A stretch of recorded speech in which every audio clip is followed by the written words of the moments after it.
Make it so. Make it so. Make it so. Make it so. Energize. Energize. All systems are energized. All systems energized. So be it, fool.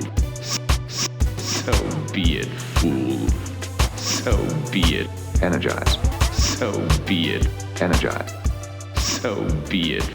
Energize. Hello, welcome to another episode of Trek in the Valley, the non-encyclopedic Star Trek The Next Generation recap and rewatch podcast. Every week, myself, Adam Ordall-Quinnell, and my co-host... Hey everybody, it's Al Hirt here. What's up? Mr. Al Hirt and I, we get together and we discuss an episode of Star Trek The Next Generation. We have a lot of fun with it. We're really looking forward to chatting with about this episode with you or for you today, I suppose. But Al, how's it going, man? Oh, it's going well, man. Just relaxing out here, chilling, enjoying the weather. So... I don't know, nothing too much. You said the weather, here, just working. You said the weather is better than here? Yeah, it's rained a lot less. I heard there's a lot of flood warnings in LA. Yeah, it rained a lot, which is cool. I think that it's good when it rains where it's a desert or where it's kind of like half desert like we have here. So yeah, but yeah, it was very rainy. Didn't rain for you guys at all down there? Maybe once or twice, but it was mostly like lighter rains and overcast. The thing is that we have a little balcony, and I was trying to cover like stuff that we set up out there with this big tarp, and it's just like navigating and distributing this water properly. Right. And making sure that like so it doesn't run all over your doesn't shit. get water damaged or anything. Yeah, we don't go on our balcony. We don't go on our balcony because the door is shitty. And so basically our stuff that we have out there is just lost to us forever until I put in a thing to have the super fix the door, and or the real problem with it is our blinds are on backwards. So like when you open the blinds, they bunch up on like the side of the door where the door handle is. So it's like impossible to easily get in and out in the first place. But then also the only thing I really used the balcony for ever was that's where I stored my bike. And so it's just such I haven't ridden my bike in 4 years because it's just out there. Yeah. And I mean, it's all fucked up. I got to take it to a bike shop and just be like, I'll give you a couple $100 to make this bike like new again. Let's go. But I'd still have to go out there once to grab it and like drop it off the balcony because carrying it in fucking sucks. And then I think I'm just going to lock it up out back until it gets stolen. Because fuck it. I clearly don't miss it. But yeah. So that's like something you lug around. Yeah, glad to know. Actually, my cat keeps playing with this toy and it's driving me up the fucking wall. No, that's okay. Do your thing, man. I'll vamp. Al is going to take a toy from his cat. Not in like a bad way. He's not going to deny his cat play. I don't want to hear people on the Trek in the Valley message boards that definitely exist somewhere. Don't look for them, though.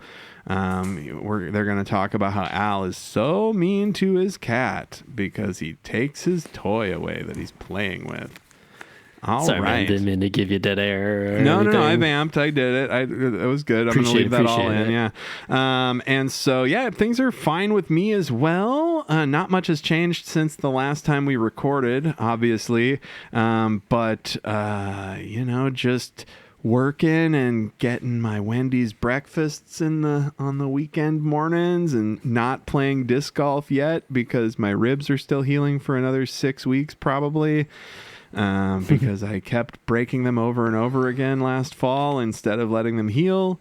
And I think... Damn, you just couldn't wait.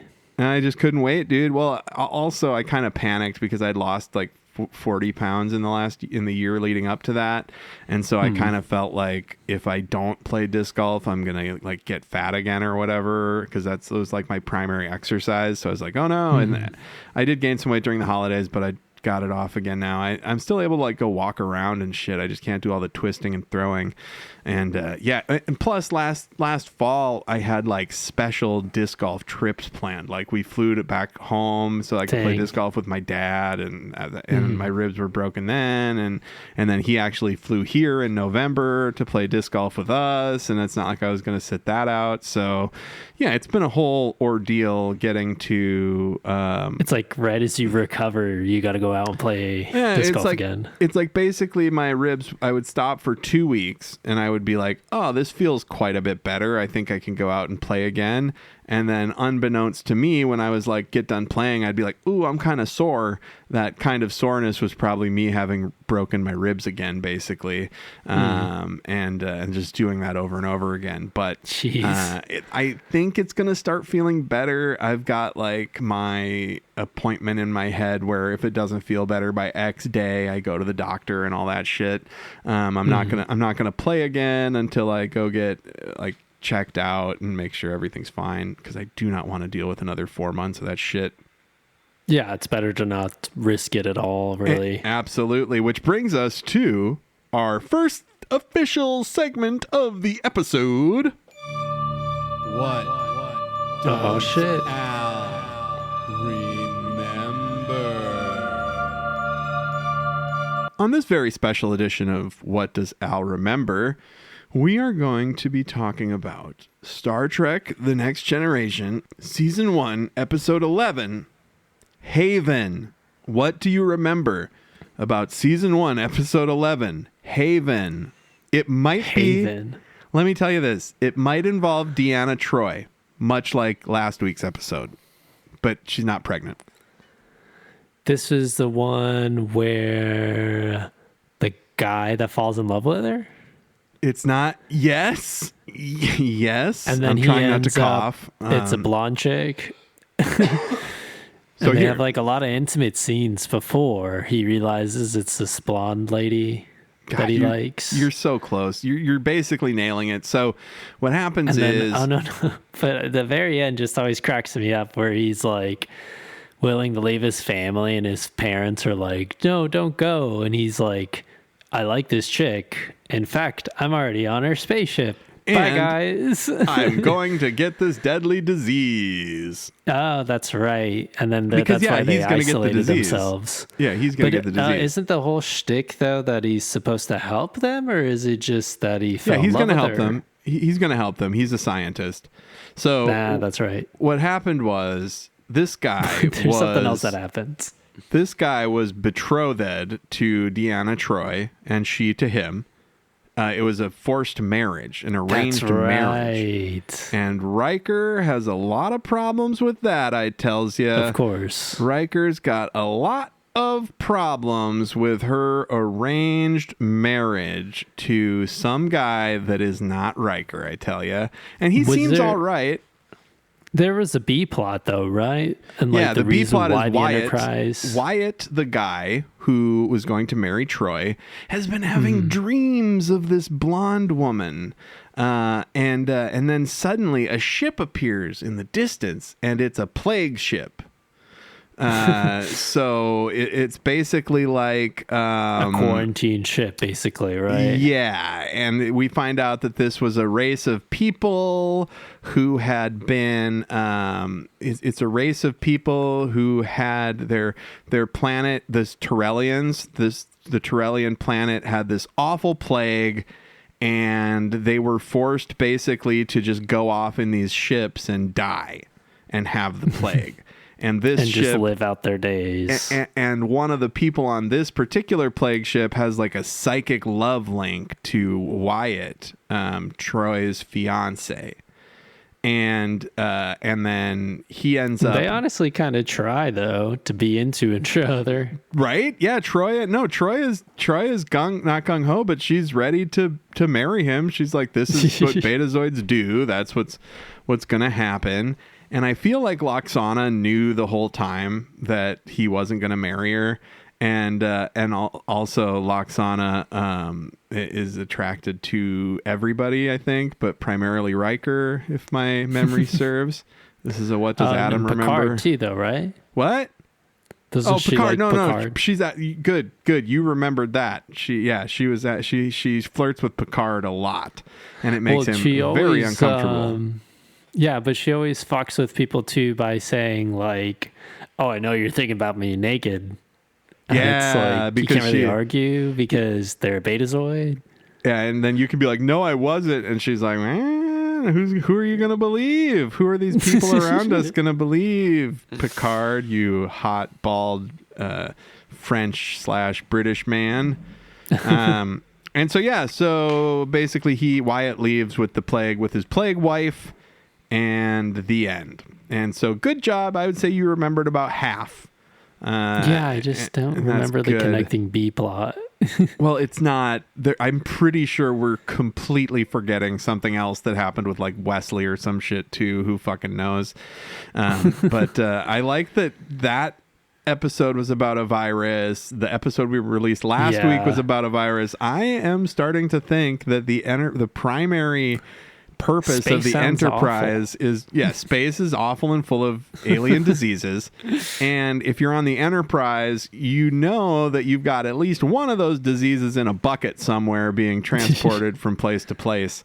And that one moment for a little, that's what Al remembered. Good job, man.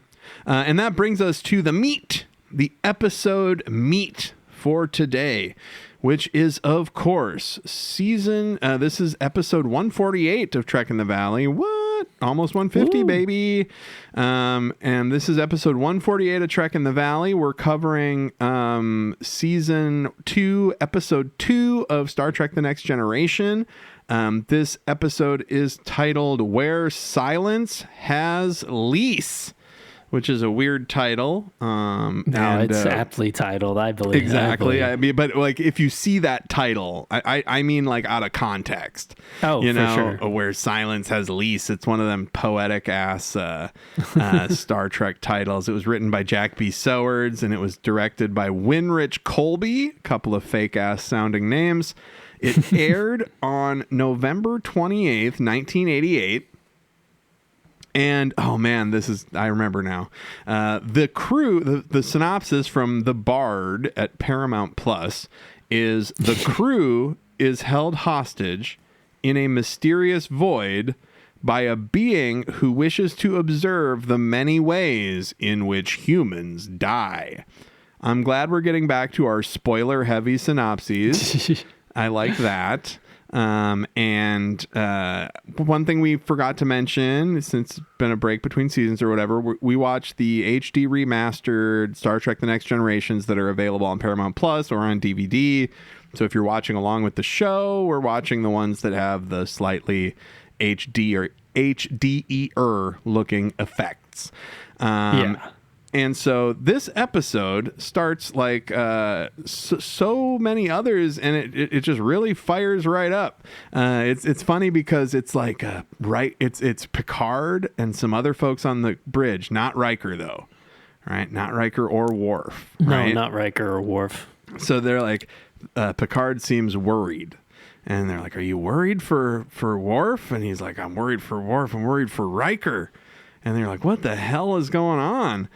And then it cuts to Picard says, "I think it is perhaps best to be ignorant of certain elements of the Klingon psyche," which, you know, racist, but whatever. And then it cuts to a holodeck program where Worf and Riker are like fighting these creatures. And the designs on these creatures are great. One of them looks like a skull guy from Masters of the Universe. Yeah. And one of them looks like Slash from the TMNT cartoon. They're just like the Skull Man is like one of the great.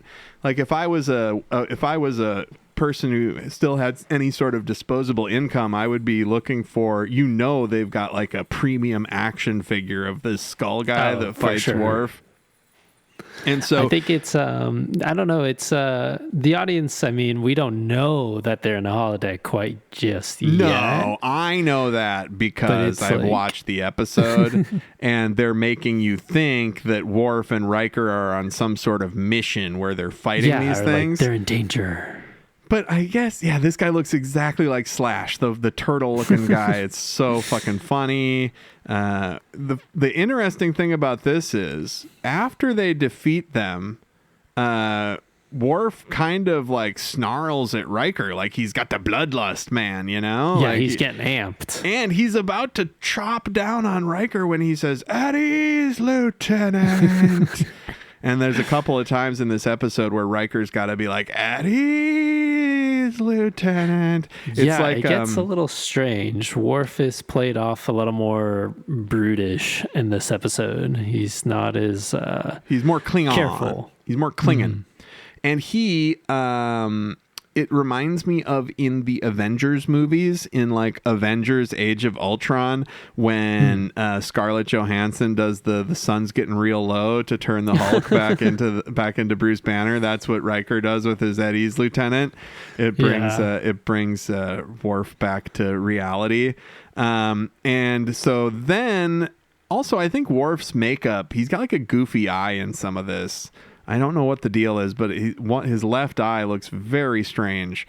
And then we skip over the intro, and now this is where shit gets interesting, because we find out that, yes, that was just a training exercise. It's basically like Klingon calisthenics, and Worf is like, "You said you wanted to work out with me." And they have some funny joke or something like, this is basically what Worf does to work out. He's like, it's not, I usually have it set to a harder setting. Right. And so we start Act 1. That was the cold open. We start Act 1 on the bridge, and they find this weird void. They're basically out there scanning for stuff. They're doing their science. They're zipping around out there, and they find a void without matter or energy. It's just like a black space. Yeah, it's just like board. It's a space hole. And Wesley's like, Yes. "Sir, there's some kind of space hole, sir." And they're going to scoot up to the hole and spit a little probe in there, right? And Picard is like, so there's so much back and forth with the bridge crew. This is they're discussing what to do constantly episode.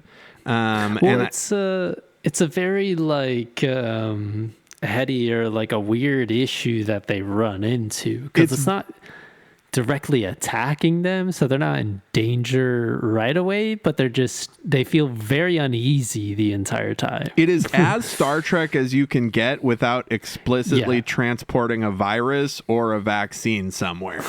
They run into a giant space hole and nothing. And Data has this really good exchange with Captain Picard where he's like, "I don't know what it is. I got no idea." And Picard is like, "That's hardly a scientific observation, Commander." And Data's like, "Science is about what you know. I don't know what that is. If I were to say I did, that wouldn't be fucking science, you old bald bitch." Oh, Jesus, No, and he Data, says what on the top fuck? of that too that he is exercising science, because like the "I don't know" is the beginning. Science is the beginning of wisdom. I do not know what that is. The beginning of science is I do not know. And I do not know what that is. Yeah, it's kind of uneasy though when, I mean, you know how dependent the Enterprise crew is on the computer, let alone like Data. And now that Data's like, I have no clue. So, and it's funny how they try to like measure it or try to remotely like, I don't know, just kind of gauge how wide or big it is or where they are. I think the creepiest part is the beacon part that's coming up. Yeah, so interesting is Riker is like, "Data, has this ever happened to anybody?" And they're like, "No." And Wesley even says, "If it was like anything else in space, wouldn't we be able to see what's behind it, sir?" And it's so funny because like you can't see what's behind a wormhole, dumbass. You can't see what's behind a black hole, can you, idiot? Wesley, fucking moron. So Picard just says, go around the corner. Picard says we're gonna just spin around it. Look at the other side. Picard says we're gonna get as close to it as we can safely, and then we're gonna launch a little probe in there. And do you remember what happens with this first probe? It just disappears completely. That's right. It just disappears into nothing. And then yeah, and Worf is immediately freaked out. He's like, we're going to yellow. We got to go to yellow alert. And Picard is like, why would we go to yellow alert? And Worf is like, I'm sorry, sir. It's silly. I'm being a dumbass. And he goes, no, tell me, why are you being a dumbass? And he goes, well, there's this old Klingon legend about a space creature that looks like a hole and it eats ships. And Worf, hilariously, of course, just wants to shoot the thing. He's just like, let's shoot it with phasers. And Picard's like, no, dude, we got to figure out what's going on first, man. What if there's like a baby in there or something? You can't just go shooting into a black box. Wesley wants to move closer. And it's funny, though, because Worf could be referencing that worm thing that we saw in the original series. oh my God. Yes, which is hilarious. He could be talking about like the worm of mythos. The worm that snarfed all those planets. Yeah, dude. That makes a lot of sense. But didn't they blow it up? I don't know. I guess they did. Yeah, well, Picard, yeah, right. They flew a ship into it. That guy flew his ship into it and blew it up from the inside. Or no, That's right. I think he just died. Like, he died in vain. The guy who brought the thing there, he killed himself for nothing. And then they end up figuring out how to blow it up. Yes, because he gave up. Yeah, Worf just wants to shoot the thing. Wesley wants to move them closer, and he does some math that's like, we should be safe if we're this far away. And the whole fucking crew is put in the hands of Wesley's little math brain. And if I was a member of the crew, I would like a notification. Like my phone lights up and it says, a decision that Wesley made is going to put the entire crew at risk. So get ready, because his sweater fucking sucks. Yeah, just like being at the bottom of the deck on the Enterprise, hearing about this, being you mean like, the kid that didn't even go to Starfleet that just decided he wanted to stay on the ship? That guy is okay, cool. Yeah, well, I'm sure his math is correct. We wouldn't want Data to do the math, the fucking human computer. The man-shaped computer, and then the space hole is suddenly all around them. What? It envelops them. I feel like they say the word envelops so many times, but it's probably only once, and I just hear it in my head a million times. But yeah, so then the space hole envelops them because they couldn't find its boundaries or anything. And now all stations report we're in the space hole. And then there's an advertisement. The worst part, I mean, I guess the best flip of, scary space is there's no stars, just having no stars outside. They're so used to seeing stars fucked. Every time. And they even say that later, I think. They're looking out the window and they're like, usually I see stars out there, but it's just an inky void. Oh, and I guess Riker kind of tries to make a comparison of like, what if we're in the situation where, like, how men thought the Earth was flat and you can just, fly, or excuse me, not fly, just, drive your boat over the edge. Yeah, drive the boat right over the edge. Yeah, like, are we at the edge? Yeah, Riker's like, this is some edge of the world shit. But the funny thing is, they've seen the edge of the universe, though, or at least the original crew did. So they know this isn't where it is. They know where the edge of the universe is. Data raises his eyebrows when Picard says ancient crews would threaten their captain with murder if they get too close to the edge. And he's like, I don't think we're going to have to worry about that. And then this is where we get another fantastic sequence of Dr. Pulaski. First off, Polish name, being racist against Data. She asked Data for some readings. And he doesn't get any information from the sensors, and she turns to the captain and she says, it can do these things, right? It can do the things that I'm asking it to, right? And oh my God. She goes, it can hear me, can't it? And he's like, yeah, fucking A, dude. He's a dude. He's a guy. And she has him zoom way in, thousands and thousands of times of magnification, right? And then there's still nothing. And this is when Pulaski does the thing that all racists do. when they refuse to admit that their racism is actually wrong. She says, "Forgive me, Mr. Data. I'm not used to working with non-living devices that..." He's not non-living devices that... She goes, "Forgive me again. Your service you are record..." technically living. Yeah, she says, "Your service record says you are alive, and I must accept that." And just the look on her face, she's just like, yuck. And the look on Data's face, he's like smiling. He's like, "Goddamn right, you have to accept it." And if I was Data, I would lose my fucking mind on her. I'd be like, "Oh, do I get to be alive because my service record confirms for you that I'm alive?"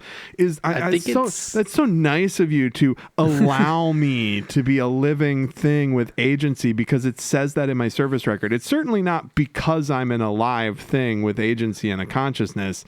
It's because a piece of paper said you have to treat me like a person, you fucking racist.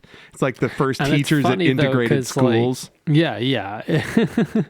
And it's funny though, because it's like, yeah, of course, the audience and all of us are taking it like that. But I feel like Data is sort of like, why is she so confused? Why doesn't she just understand? It's like more of an innocent way of like, I've never had this human interaction before. Yeah. I guess she'll eventually get that. I'm a fucking I think robot and living thing. People have been racist to Data for being a robot, but never like the chief medical officer that's supposed to be on his team and fucking chill and helping him with stuff. They almost it's a real thing though. Like you kind of freeze. You're more uncomfortable when like people are just like accidentally racist and stuff. You're just like hoping and giving them more chances of like, I guess maybe there'll be a good person, especially if they're the chief medical officer too. Maybe they'll learn in the next scene. Well, the fact that she caught herself, I feel like she gets a little bit points back, but still, she's like, what is it? When you dig yourself a hole and all that. And she's digging herself a hole. Keeps digging. I think that's what it's called. She's a dig dug. And so Data and Pulaski almost have like a sweet moment where they kind of accept each other a little bit more, but Picard shuts it down because he's like, we got to stay on track. We got to send a science vessel back for further study. We got to get the fuck out of here.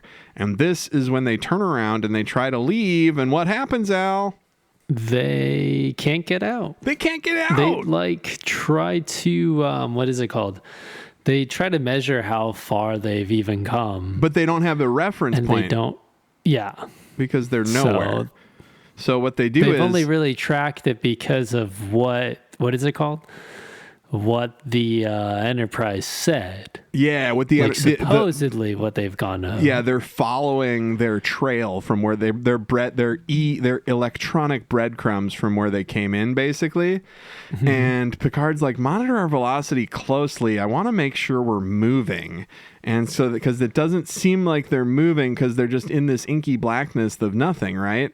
And Picard's like, we should be seeing stars by now. We didn't go that far in. And then Data recommends that he says inertial guidance shows 1.4 parsecs traveled. And then Wesley is like, that's exactly what my readings say. What the fuck? Yeah, but then they're so confused. And then thank God Data comes up with, it feels like a pretty basic navigational idea, to like drop a buoy with a light or something on it. You can measure how far away you get from the buoy, right? And, right. And I love this like effect. Lighthouses and shit. Yeah, exactly. I love this effect where they drop the buoy and then you hear the buoy pinging and they start flying away from it. And the pinging gets quieter and quieter. I think that's hilarious. Like, that's not how sound works in space. You can't hear a ping from space like that. But or it wouldn't, like, unless they have it programmed to, like, I want it to simulate the signal strength in here with the volume. But basically, it gets really quiet and then is silent. And then they keep going. And then it gets loud again. And then they get a signal from dead ahead. And basically, they just went in a circle. Yeah, but they're like, how? We went one direction. Yeah, they went one really direction. Creepy. This is definitely a noodle scratcher for them.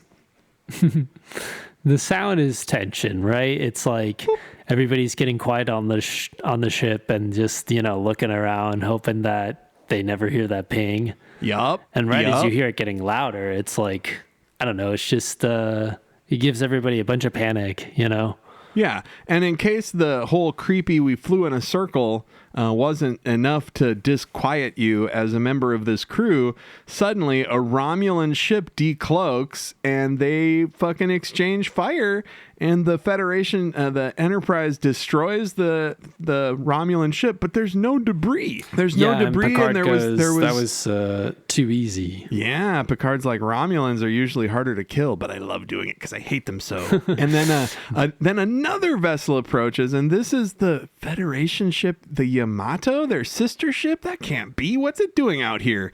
There's no life signs. I think that it's some sort of big hollow dealy kind of thing. Right, and then, just like how the other ship was made, right? Exactly, because there was no debris when they blew up that Romulan ship. But the fucked up thing is Riker is like, wants to beam over to the mysterious ship right away. He's like, we got to get over there. And here's the thing. They just destroyed a Romulan ship that didn't leave any debris. Leads you to believe that it might have been fake, right? So he wants to, as soon as he can, get over to a ship that may or may not actually exist and could disappear out from under his feet at any moment. I don't think they've like completely processed it. I feel like they're still amped from blowing up the Romulan ship. Romulan, yeah. And like it was funny too. As soon as they said, "Oh, something's cloaked," Riker's like, "That's a Romulan." Yeah, well, but it could also be and Klingon, Worf's I like, "Arms guess. torpedoes." You said fire torpedoes just as it was popping up fire torpedoes on my screen. Oh, really? Because I'm skipping through. So we get to Act 3 after the Yamato shows up, and the captain's log is cool. Freaked. The captain's log that it opens with is because he's like, we feel like a fly trapped in amber. And I was like, ooh, Jurassic Park, I get that. Even though this is before that the book came out. And we see a baby O'Brien. We see a 10-month-old Chief O'Brien that puts Riker and Worf on the old transporter pad to beam over to the Yamato.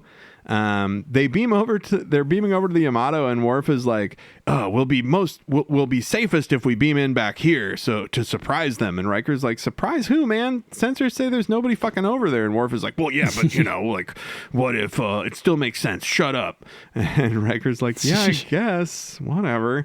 And so they beam onto the ghost ship, but they don't end up where they said they needed to be. They end up in a random hallway. Riker hears Worf screaming. He runs and finds Worf, but then Worf is like amped. And Worf says he heard Riker screaming. Yeah, he's like, I heard you screaming. And now they can't communicate with the Enterprise. Of course, they beamed over to a ghost ship. And which brings me to, now shit on the Enterprise is all fucked up. And then it cuts back to there's two bridges on the Yamato, and when Riker and Worf walk in, they are on this bridge, but then where are they? Are they on the bridge? There's like a great Abbott and Costello who's on first between Worf and Riker, where Riker's like, Worf, if we go through this door to that bridge, where will we be? And Worf is like, on the bridge. And Riker's like, but we are on the bridge. And I was like, and he's like, we can't be on the bridge and going to the bridge. I'm too stoned for this episode of Star Trek The Next Generation, man. It's fucking blowing my mind. I'm in the spirit world, man. And then Riker's like, at ease, Lieutenant. The sun's getting real low. And so this bridge is not where we came from. There's two bridges. And then on the Enterprise, sequence. It's like Portal. You gotta. It's what they based the game Portal on. I've found out in my research. They watched this episode and then they didn't. No, I'm kidding. I was going to say they watched this episode. They didn't experience any other content in their lives, and then they made Portal. This is where the Enterprise gets tested because a hole opens up in the space blackness, right? Mm-hmm. And then it closes. And then it opens and it closes. And then it opens and it closes. And they can't decide, they've got to get through one of these openings. But if they do, they would have to leave Riker and Worf behind. So now Worf and Riker over there are seeing time ghosts of themselves running around all weird. And this is making Worf go feral, basically. And and this is what you were mentioning. He snarls at Riker. He gets an at ease, Lieutenant. And then Worf says at ease, Lieutenant, to himself. He says, "At ease, Lieutenant, at ease." And he's like talking to himself. It's very strange. Gosh. Very strange. And then Picard opts to let the sphincter close so they can't get out. They get Worf and Riker back. And this is fucking hilarious. Right before this act ends, Riker beams back onto the ship and just immediately starts flipping his shit in Picard's face. He's like, "Get us the fuck out of here. You don't know where we were, man. That place is fucking weird, bro. We were in a hallway and then we were on a bridge and there was 2 bridges." And then the opening that they were targeting while they were beaming Riker and Picard, or while they were beaming Riker and Worf back, it closes and then opens and then closes, right? At this point, how does Troy jump in? What happens? I guess, doesn't she feel that there's, I don't know, something out there, just vibes? Yes. She says, "I feel like there might be some vibes. kind of consciousness happening out there." And Picard is like, "But you told me you didn't feel anything before." And Troy says, "Perhaps the intelligence is so vast that it eluded me." And I was like, that's pretty fucking funny. Like if I was, sounds like when you just got caught like not working at work and you're like, "Oh man, this was just so crazy that I just must have lost track of it." Yeah, no, it was and you go to the bathroom, you're like, no, it's like "Fuck." maybe the problem was like so impossible that I couldn't have even solved it anyway. She's like, "Yeah, that's why I didn't notice. It's not because I'm a subpar counselor / telepathic person. It's not because I was so scared and just hanging out and freaking out with my fellow crew." Yeah. And then Pulaski's like, "We are rats in a maze." And then just after she says we're rats in a maze, a creepy fucking green face appears. And and this is so funny because he appears on the screen and this big fucking creepy green face, it says to them, "Oh, why are you afraid? I made myself look just like you." And it's like, "No, you look like a big crazy green face, dog. Like this is not, you think that's what we look like? It looks like a frog face. It's very strange." How would you describe this green face at 31 minutes and 27 seconds? It's like this weird, I don't know. It's like some Photoshop effect with like these floating eyes and those. It's like, I guess it's a perfect metaphor of what an alien would think humans is look comfortable to humans. Yeah. It's kind of like, what is it? First Testament angels. Where it's that meme of like those eyes floating around, and the angels, flames, and it's like, "Do not be afraid." The biblically accurate angel. That's exactly. Yeah, I bet that's what this is like, referencing. Oh. And Geordi calls the god thing ugly, which I wouldn't call a god ugly where it could hear me. Yeah, I'd be a little careful. So the presence announces itself as Nagilum, and Data's sensors still say nobody's there. And then there's a hilarious fucking exchange between Nagilum and Data because Nagilum goes, "Data," and Data goes, "Nagilum." Like they're like talking to each other. Yeah. And then Nagilum is talking about, "You're not like the other ones." And then it pushes Pulaski around. It's like, "No dick on this one. What the fuck's going on here?"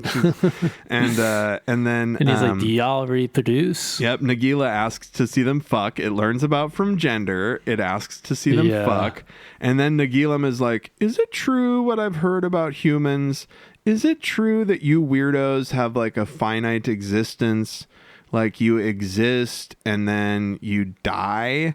And Picard and everybody is like, gets really quiet. Picard is like, "Well, I mean, some people." Is this where he said? Oh, here he goes. He goes, "Do you have a limited existence?" And Picard's like, "What information do you want? I don't understand the question." And he goes, "You exist, and then you cease to exist." And he goes, "Your minds call it death." And then as he says this, the navigator, poor black navigator that we meet kind of for the first time, then just gets killed by Nagilum. He gets melted from the inside. He looks like he's having a seizure. He curls up into a little fetal position with his hands in his mouth, and he dies. And Nagilum is watching on the big screen, and he says, "I must amass information on every aspect of death." And he says it's only going to cost you about half your crew. So basically, he's going to elect them. Yeah, he's going to repeatedly kill half of the crew to get data on every kind of dying. And then it cuts to a commercial, which is like, oh fuck. Yeah, Oh, this feels dude. very impossible. Yeah. Like a Q-like situation, but it feels, I don't know. It's kind of like that episode with the prince, and he doesn't really know what he's doing. Yeah, and dude. he's just like fucking with human lives. Yes, and it's Trelane. Like, yeah. So I Yes. love the captain's log at the beginning of Act 5 is basically just like, fuck. This all-powerful thing's going to kill half my crew. And then they cut to a good old department head meeting, and Picard is like, we only have one decision. Fuck this guy. We're going to destroy the Enterprise and not let him have any of us. And Pulaski's And they're like, why are we going to do that? And Pulaski's it's like, isn't that killing the disease to cure the patient? Why do I get the feeling this was not the time to join this ship? But yeah, seriously, she's like, this sucks. it's basically so that they don't let their crew suffer. And the whole yeah, it's to time, have some agency. I thought that they were bluffing, right? But it turns out they weren't really bluffing the whole time. And so basically Riker and Picard head down to engineering to the self-destruct panel. And they're having this fairly casual conversation of like, how long do you think is a good amount of time to prepare to die? Oh, it's such a good bit. And then Troy comes in and she's like, this is fucked up. Destroying ourselves isn't going to change our minds. I can feel it. Your decision may be wrong too. And then Data comes in and he's all, what is death? It's so weird. Yeah, he's like, Daddy Picard, what is death? What is death? And Picard's like, Papa, whoa, Papa, what is death? And and Picard is basically considering how balanced and mysterious the universe is. Or no, Picard says that's a toughie. He gives him some Christian hoopla at first, and then he says some people believe there's nothing. And Data's like, but what do you believe? And Picard is like, considering how balanced and mysterious the universe is, I think that existence must be more than either of these philosophies. Which is like, oh, fuck you, dude. Way to not. Yeah, he's like, you just don't want to admit that you're like a cashing out. Mormon. He just doesn't want people to know he's a Mormon. That's all. And so Troy is saying, look, Troy comes into Jean-Luc's office and she's like, we shouldn't let ourselves die. It's wrong if you force us. Troy is like, it's wrong. Wait a second. And then Data comes in. And this is when Data asks the what is death, right? And Picard explains the stuff. But then Troy and Data are like acting kind of peculiarly, right? And then Picard says, wait a second, this isn't gonna work, Nagilum. And then suddenly the void is gone and everyone is telling Data he can stop the auto destruct, and Data is telling everyone he can stop the auto destruct. So basically Nagilum was fucking with Picard in the guise of Data and Troy, which it's so funny. Like of all the crew members you would choose the two who have such specific personalities and shit that you would immediately notice when they're not acting like that are like pretty themselves. neutral on Do you remember, humans too. Like they would probably be the first to follow his order. Yeah, right. And do like you, Riker would probably say something. Do you remember what gets them what tips their hand when Was they it call the him fact that they were gonna what? They call him Jean-Luc. Oh. And he's like, you two wouldn't fucking call me Jean-Luc. And then she says, half of the crew wouldn't be too bad. Yeah, right. And I don't know. It just feels kind of he's getting led on, and especially with the whole death question and stuff, he's like, this is too suspicious. That's where they say they gave away the Jean-Luc. She says it is wrong of us to force you. So she's basically saying it's wrong for me, Nagilum, to force you, because it doesn't want to kill half of them, right? It wants them to voluntarily say, you can kill half of us. You know, it's very strange. It's like you can't do experiments on these mice until the mice without are like their consent. Yeah, the mice is like, no, that's chill. He gets back to the bridge and the auto self-destruct is still counting down, and they fly away at warp 6, and Picard is waiting until like the last possible second, 40 seconds to auto destruct, 30 seconds to auto destruct, and Riker's like, Captain, we got to turn off the auto destruct. And Picard's like, this could all still be part of the illusion. And Riker's like, he's like, you talking to me right now, telling me to turn it off could be part of the illusion. Riker's like, I don't know, man. And isn't it funny how often Captain Picard's brain gets fucked with? It's like this guy, the Ferengi with the mind The last ball. season, the halls and the elevator wasn't working, and like when he opened the door, it looked like he was gonna fall into space. Well, that was the He saw Ferengi his thing, right? mom. That was the Ferengi mind Yeah. thing, mind warper or whatever. Yeah, but Troy is Oh, like, no, no. it was, Go for wasn't it. it the episode where they're like the crew was facing their biggest fears? Yeah, you're like, right. each person had a different I was thing. wrong. That was the biggest fears episode, and Picard's biggest fear is walking out into space. Or no, it was like talking to his mom or something. It was like some family shit too. He was like, "Mom, what are you doing here on the Enterprise?" Maman? That's right, Maman. Maman? Because he's French. He calls her Maman because he's a No, French but little that is, fucker. I mean, that's good reason. Picard's very smart. You know, that's good reason for him to be like, no, fuck this. Like, this could still be part of the illusion. Like, I'm going to hold out. And he goes, Picard goes, okay, turn off auto self-destruct. And the computer's like, First Officer, do you concur? And Riker's like, I absolutely, positively, wholeheartedly, from the bottom of my fucking heart, concur. And Picard is like, a simple yes would have sufficed. And Riker's like, I did not want there to be any ambiguity, dude. You almost killed us all.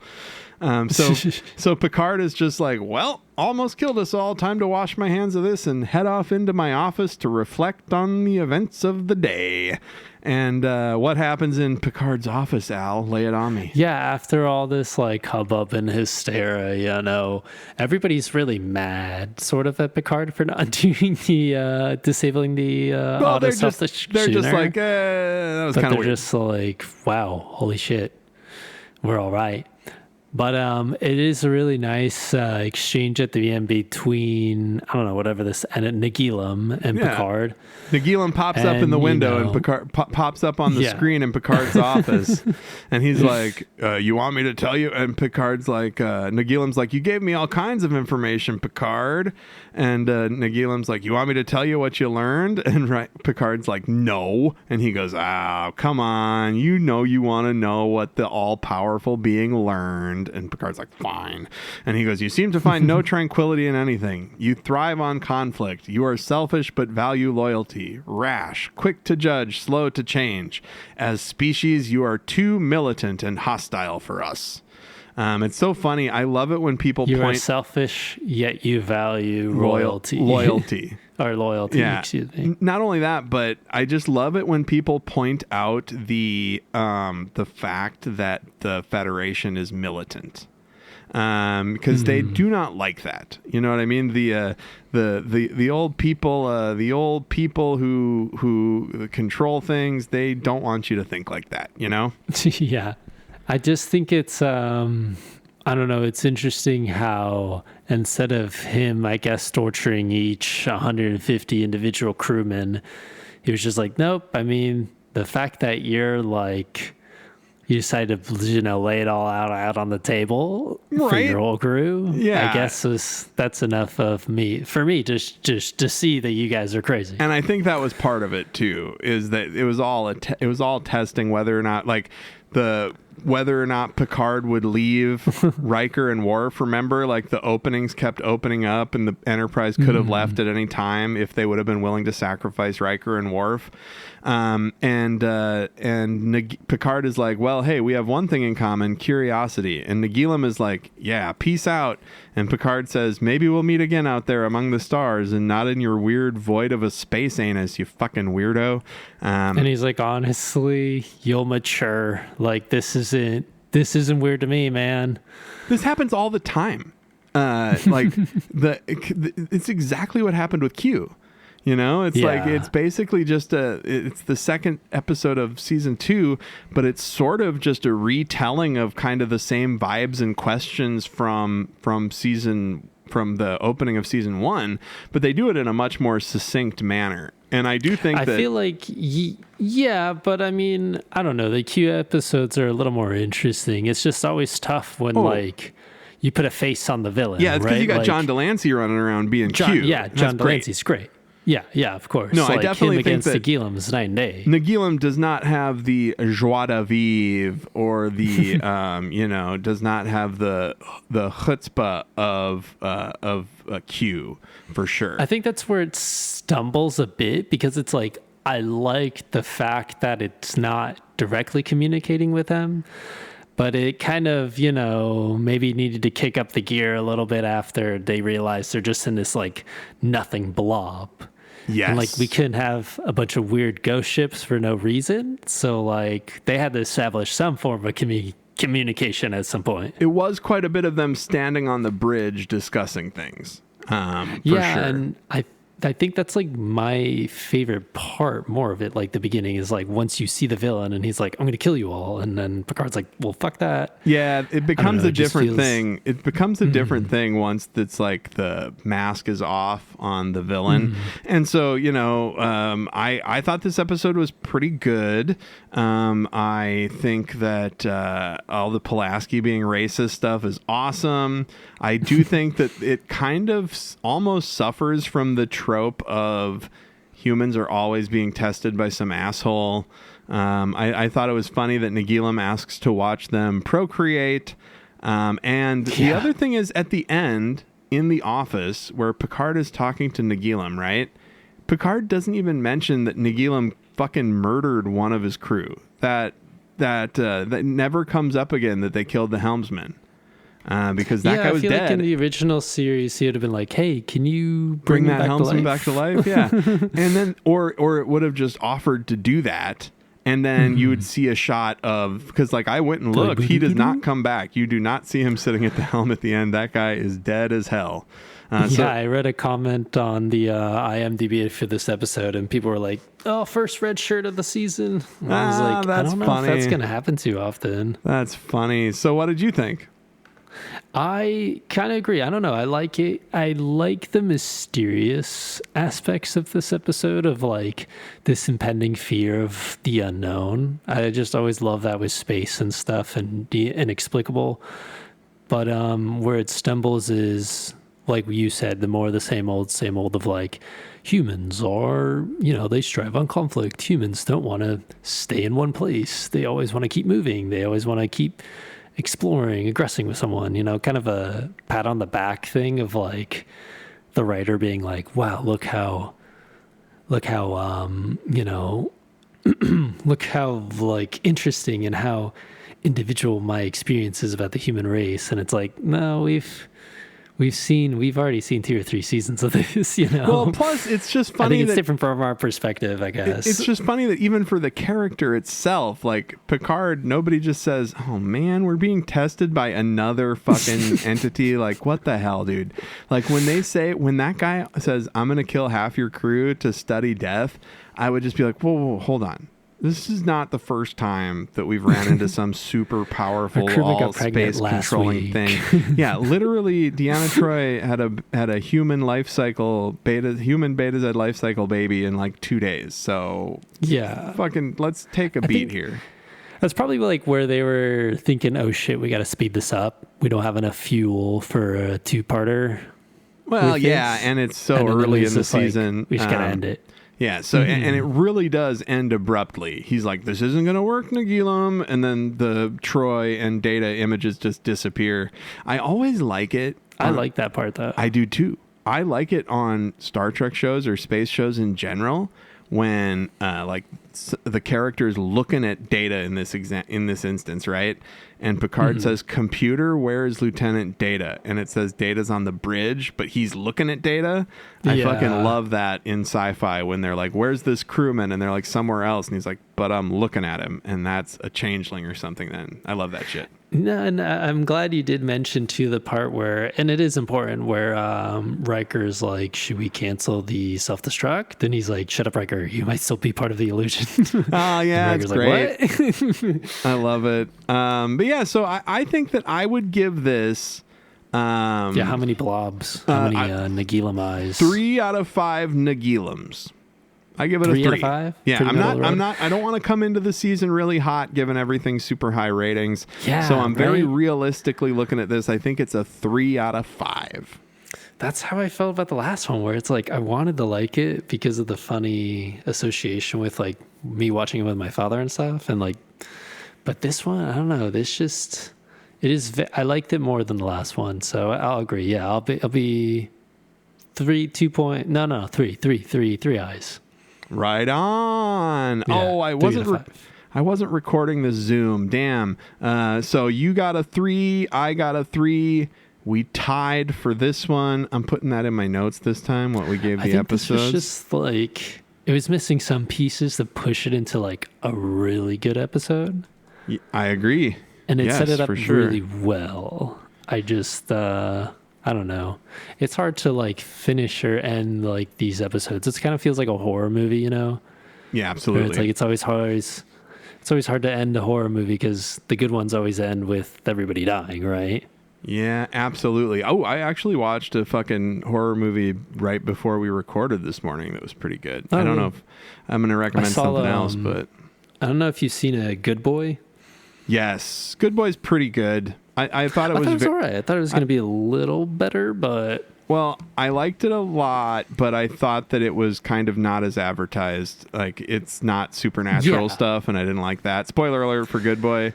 Yeah. But I agree with that too. I wish that would have actually been like a presence or something. But and it was very sad and good movie about grief. So yeah, Good Boy was good. I think, and the fact that it was only like 73 minutes long, it's like the absolute shortest it could be and still be considered a feature for stuff is cool. Yeah. They did And it that took like 3 intentionally. years to film. Yep, because they had to have the dog do all the stuff. Do the same dog. Yeah, so what thank you for talking to me about Where Silence Has Lease, Al. As always, it was an absolute blast. And we have one final segment on the episode. Yes. Captain, Adam and Al are recommending things. I repeat, Adam and Al are recommending things. All right, what do you got for us, Al? Well, I just got back into it again, but Attack on Titan. Oh, yeah, you told me Recommend that. that show. Yeah, I just I love how anime isn't satisfied with like one twist. Right? And there's just like so many twists in this show that it feels like it's morphed into like not another genre, but like another theme. Like it's Yeah. gone from like, oh my God, this is terrifying to like, man, there's all these interpersonal conflicts. Yeah, it goes from being like a horror show to being a like a philosophical examination Yeah. of like these all these fucking human questions of race. existence and race and shit. It's wild. Yeah, it's definitely a better transition than in what's that song? Sword Art Online. Yeah. Oh my God, I hated that transition. When you mean From, like- you mean when it went from I don't know, just like season to season, just the fact that like they went back into the game, I was just so frustrated. yeah, why would And like yeah. I was hoping the show was just gonna be about the one game, and like Sure. each season would be like a set of levels or whatever. But then right? they did Gun Art Online. And then they did like no, I think they were like fairies or elves in one of the worlds, and it was like a Yeah. fantasy world, and I was like, nah, I'm all right. I think I remember liking Sword Art But I Online. heard it got better. And wishing that there was more of it. But yeah, so you're recommending Attack on Titan, one of the classic modern anime / mangas about big guys that run around and eat people. And the little men and women who zip around on cords to slice the backs of their necks. And I will say, yeah, they amped up the combat and the animation too, like from season 2 to 3. yeah, it's great.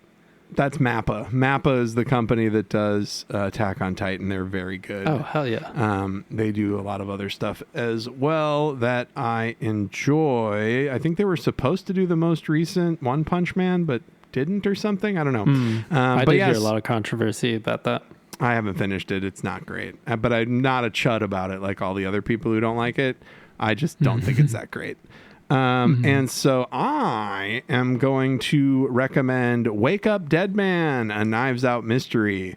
This was something that I watched in the break when we weren't releasing episodes, and I thought it was really good. I think Daniel Craig is great. The supporting cast is good. Jeremy Renner post snowplow incident is doing a good job. Everybody in it's great. If you like How long is it? It's like 2 hours. It's a Knives Out movie, Okay. you know. But worth it. It's real good. Very funny, Made me laugh out loud a few times. There's a lot of like religious symbolism and stuff in it that didn't resonate with me super hard, but I get what they're doing. So if you haven't seen any of the Knives Out movies, I do recommend them. They're pretty good and fun. And Wake Up Dead Man is the most recent one, and check it out. That's the third, right? Yeah, it's the third. They did Cool. Knives Out was the first one, and then Glass Onion and Knives Out Mystery. And then this is Wake Up Dead Man and Knives Out Mystery. And I like a detective, you know, I like a recurring detective. So Daniel Craig's doing great. Yeah, he has way too much goddamn charm for it to just be one movie. And it's no Ryan way. Johnson, the director, who does it. Oh, and he's really good. Yeah, and it's like coming from the stress that was directing Star Wars and all he that, made the best Star decisions that he Wars had to movie, make and to everybody got like mad at him. for like this to just have fun and just like do something that he clearly cares about. Yeah, you know. I mean, he cared about like he made. I thought The Last Jedi was good. I think the people who I thought it was great I too, think the but it people was who, just like I thought Princess could you Leia's imagine all the swimming in BS space meetings was a bit much, but yeah, it definitely would have been a completely different experience for him as a director than working on, you know, these Knives Out mysteries. And also it's cool because this is a recurring detective who's not based on books, you know. There isn't Benoit Blanc novels, so it's like Ryan Johnson made his own Sherlock Holmes to just live as these movies, and I like that a lot. Yeah, exactly. So watch Attack on Titan. Watch Attack on. Have you seen Wake Up Dead Man? I haven't. It's good. Check it out. Yeah. Daniel Craig did indeed kill it, like you said. I didn't want to talk over you. So go out and watch Attack on Titan and watch Wake Up Dead Man and Knives Out Mystery. And then you can come back here next week to listen to us discuss the next episode, which is Elementary, Dear Data, who I was just talking about Sherlock Holmes, right? Oh my gosh. This episode is... I don't know. There's a lot of up and downs. I'm looking forward in this to season. I'm looking forward to talking to you about it. I'm looking forward to the audience listening to it, and do all the stuff in the bumper, you know, so that we can get some ratings going and get more people listening. And have a great rest of your week, gang. Peace out, everybody. Bye. Bye. 148.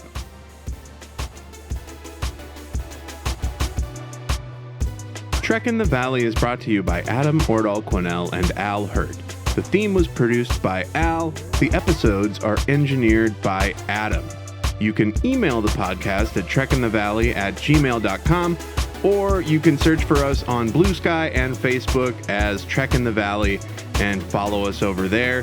Please be sure to like, subscribe, rate, review, whatever you do on your podcast apps. It really helps us out. And never forget, always explore strange new fucking worlds.